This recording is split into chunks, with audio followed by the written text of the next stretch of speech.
Nice to talk to you, Ronan. So we're going to talk about Snapchat and AI, and maybe let's start about Snapchat's approach to hardware, actually. Yes.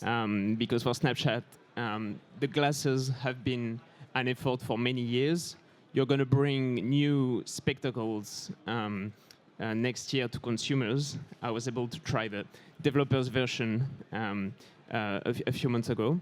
And it's a very hot field, obviously. Meta, your rival, is investing a lot in these smart glasses. We just broke the news last night that they're investing $3 billion in EssilorLuxottica, the owner of Ray-Ban. How is your approach different to Meta's in terms of integrating AI into these devices? Sure. Well, listen, let me start with, who is Snap? Everybody knows Snapchat, the app, but Snap is a company that has always been very passionate about innovating around how people experience technology. So, right from the very inception of Snapchat, the app, it was about ephemeral messaging. And people were kind of going, well, who would want their messages to disappear? And then it was stories. They introduced vertical video. I remember the industry laughing when they introduced vertical video, and look where we are now. But Snap has also been very focused on augmented reality as a new way of, again, experiencing technology, but in the real world. And at the core of the philosophy of innovation at Snapchat is how do you use technology to create connection and have real, authentic connection with people, and ideally in the real world. And augmented reality is a key path into that. We have today massive usage of augmented reality on the app through the mobile phone. So we have 8 billion uses of augmented reality lenses every day on the phone. So 8 billion.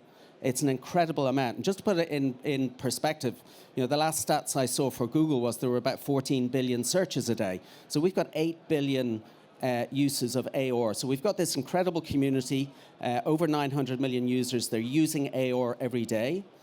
But what we see is happening next is this convergence of all of the hardware technologies needed to be able to create a truly useful version of spectacles, which incorporates all of the functionality that we have on phones today, but in a very different form factor. And we see this as a place where we get to experience technology properly, right? So where, I just walked around the floor today, and all of the technology that's being talked about is experienced through a mobile phone or a screen on a wall. Where we're moving next is augmented reality is the path to take the hardware from in front of us and bring us all back into the real world where we can experience it together. And I think augmented reality spectacles is increasingly becoming viewed as the place where AI and the real world will connect for consumers and professionals alike. And concretely, so I tried the glasses. It's really allowing you to pinch things in 3D. That's pretty impressive. Yeah. How are you going to integrate some business into this? How are ads? It's basically Snapchat's core business. How are ads going to be integrated into this? Like all great technology companies, it's about building a technology that has that magical factor that people want to use on a daily basis. And where we get distribution and we get adoption. And down the road, we will figure out what is the correct monetization strategy and what's the way in which we want to really kind of build out the business model on it. We are doing a lot at the moment to partner on integrations with some of the kind of bigger and more progressive models out there. So Gemini, OpenAI. We are developing APIs that we're releasing out to the developer community. So an example would be the Depth API, which allows the augmented reality lenses to figure out depth to be able to do real-time estimations in a highly accurate fashion. We are releasing an API which allows developers to create 3D objects on the fly within the lenses that they create. We've got a really exciting partnership coming up in progress with Niantic Labs, where we are partnering with them on their real-world map and creating really exciting experiences there as well. So this is about, so our philosophy here and our approach is to create the technology and to create the platform upon which an ecosystem can build and develop real-world applications. We've just released the 5th version of our operating system, also the 5th version of AR Lens Studio, which is the go-to platform for creating AR lenses today amongst the developer community. We've got about 400,000 developers who are active on that and churning out new exciting lenses on a weekly basis, both for the app, but now increasingly for the developer version of the spectacles, which you tried. Tell me about research, because it's a side note, but you need to hire great engineers to work on these technologies. We see Meta offering crazy amounts of money to AI researchers in a different field, but still, how do you hire these engineers, and how is Snapchat's R&D organized now out of Europe and the world? Yeah, Europe has been a fantastic hub for us. We have, both through acquisition and through hiring, established a couple of very important hubs around our augmented reality business. We have an important research and development center in Vienna. We have another team that's based in the UK, where also we're investing heavily in some of the research around the hardware. And recently, we just opened up our new European hub in Paris, which is also the home for our augmented reality studio, or AR studio, which is a team of research engineers that look at the most cutting-edge examples of how you can deploy augmented reality. And in fact, one of my favorite examples is one we did in partnership with the Louvre and the Department of Egyptology here at the Louvre, where you can use augmented reality to really give yourself a very tangible experience of what AR can do to bring to life what I now call as the artist formerly known as an old stone wall, and bring it back into the vivid color of how it was originally built and originally conceived and decorated, and bringing that back to life for people. I don't know if people are going to have time to try this today at the Louvre. Everyone's pretty busy. Let's talk about ads and the ads market, which is like really Snapchat's market. It's been a tough year for Snapchat. The stock has been down 44% this past year. There has been layoffs last year, really due to the ad market, the performance of the ads. Do you think AI is going to be a disrupting force for the ad market, like some people think? Like the big ad agencies are really worried and working on this? Or do you think for an application, consumer application like Snapchat, is going to be an opportunity because of automation, better performance? Mm-hmm. Well, listen, I've been walking around the last 2 days, and I don't think there's an industry that's not going to be transformed in some shape or form through AI. And I think anybody involved in technology, their industries are probably going to adopt and transform first, and ours is no different. We have been working really hard over the last 2 years in particular to re-engineer some of how our ad stack works. We've been putting machine learning and AI very much at the core of that, and it manifests in a few different ways. So the first one is in how we use all of the signals to be able to deliver better targeting. We also have APIs now that work with advertisers to ingest all of their catalogs to be able to, again, deliver better advertising. We're also using AI on some of the sponsored lenses. So we've done work, for example, with Prada, with Louis Vuitton, with Uber, with Coldplay was one of my favorites, where they are using our AI-generated lenses to create advertising that sits on the platform. And it's incredible because many of these lenses now are so hyper-realistic that they're going viral and getting massive adoption on the platform. So bigger engagement, more distribution, the brands are tremendously happy. So I think it's about how do we all use AI to make what we do better, right? So it's not like the industry is going to disappear, but we're going to have to transform and figure out what are all of the benefits that this technology can bring us. Okay, you don't think they're going to be like big losers in the ad industry? No, I think I've been around way too long. I've seen multiple industry transformations due to technology. I was part of the crew that went around and started telling businesses to get ready because the internet was coming, and then telling them that the mobile was coming and people were going to buy on their mobile device. And I remember folks laughing at me for that. So if you recognize what the transformative wave is and you figure out how to adopt and lean into it, I think you can stay with the field or ahead of the field. If you're not leaning into what AI can do for your business, no matter what your industry, you're going to get left behind, and it's going to happen very quickly. Let's talk about regulation. Where you're sitting in Europe. Obviously, you've got London, but the EU as well in your scope. Brussels, but also countries like France are pushing to ban social media for kids under 15 years old. What's your take on that? Could you work with that, given the demographic of Snapchat? Sure. So let me talk about that specifically, and then just talk about Europe and regulation more broadly. And I was just in Brussels 2 weeks ago.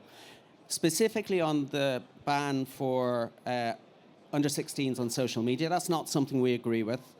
There's lots of research out there that will tell you technology is now the primary way in which young people will connect with their friends and their family, and it's tremendously important for their social connection and also for their mental health and well-being. And there's great research that's come out of the University of Amsterdam, also out of research in Australia, that talks to how Snapchat specifically is one of the few platforms that's really good for mental health. And the reason is it's the primary way in which people are connecting with their friends and family, right?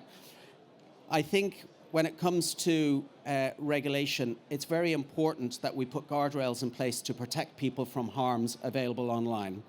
I think it's incumbent upon the industry to ensure that they've got experiences that are suitable for minors. That's something that's been very much core of Snapchat right from its inception. Age verification is a difficult topic. It's a difficult thing to do well. There is more that regulation and industry can do to make this effective. And a great example of that would be on-device verification. So when you first get your phone, you have to verify and sign up to an app store to activate your phone. So there should be a point of verification there, and that should be one of the signals that feeds into a multi-layered approach to age verification.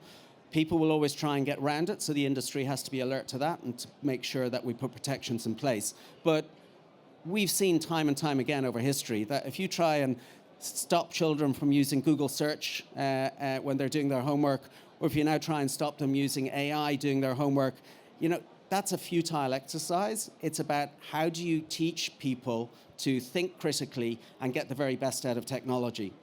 Talking about European legislation more broadly, I think there is a meme in the world today, once you step outside Europe, that this is not the place to be to innovate because regulation is coming fast and furious, and very quickly you're going to be regulated out of being able to do the innovation that you care about.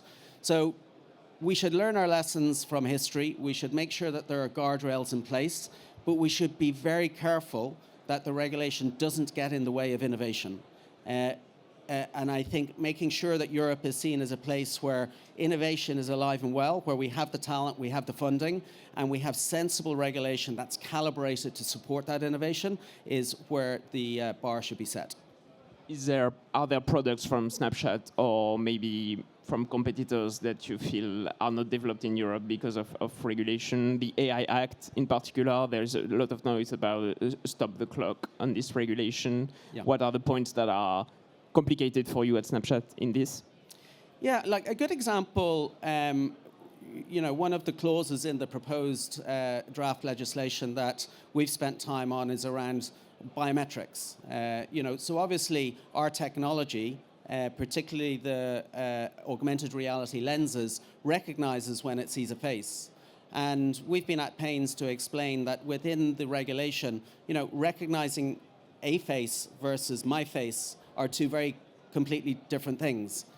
So, unless we were super alert to all of the legislation and drafting that's going on, and being in a position where, despite being a challenger company and tiny compared to some of the bigger platforms, still being able to go in and influence, I worry about if you're a startup, if you're a very young company, you're not alert to some of these things that are being proposed in draft legislation that could put you out of business when it lands.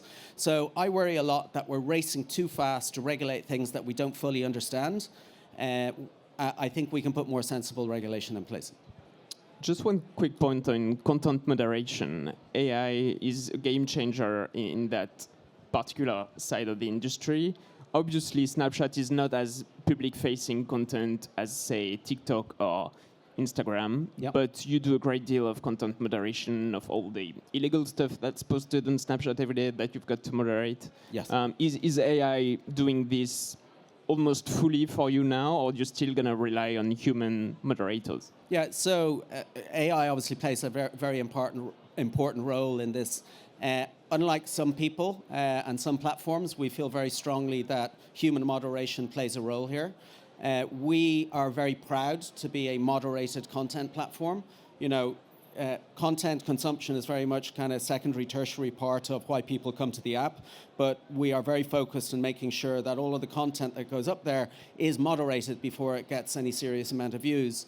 And if AI is in any way uncertain about its call, it gets pushed to a human moderation queue and gets moderated before it gets wide distribution. It's very important to us. Okay. How many human moderators are there working for Snapchat now? So we don't disclose exact numbers, and we will dial up or dial down the number of moderators at any moment in time, depending on volumes of content or depending on risk vectors, and we'll train them accordingly. Okay. Are they Snapchat staff or are they contractors? So we will use both. Okay. And just one last question. You've been at Google for a long time, and you've been on the board of DeepMind. That's right. From that experience, who do you think is going to win the Gen AI race? And is there a chance for European players to make it, or to have some European tech in this world that's dominated, obviously, for now by the US and China?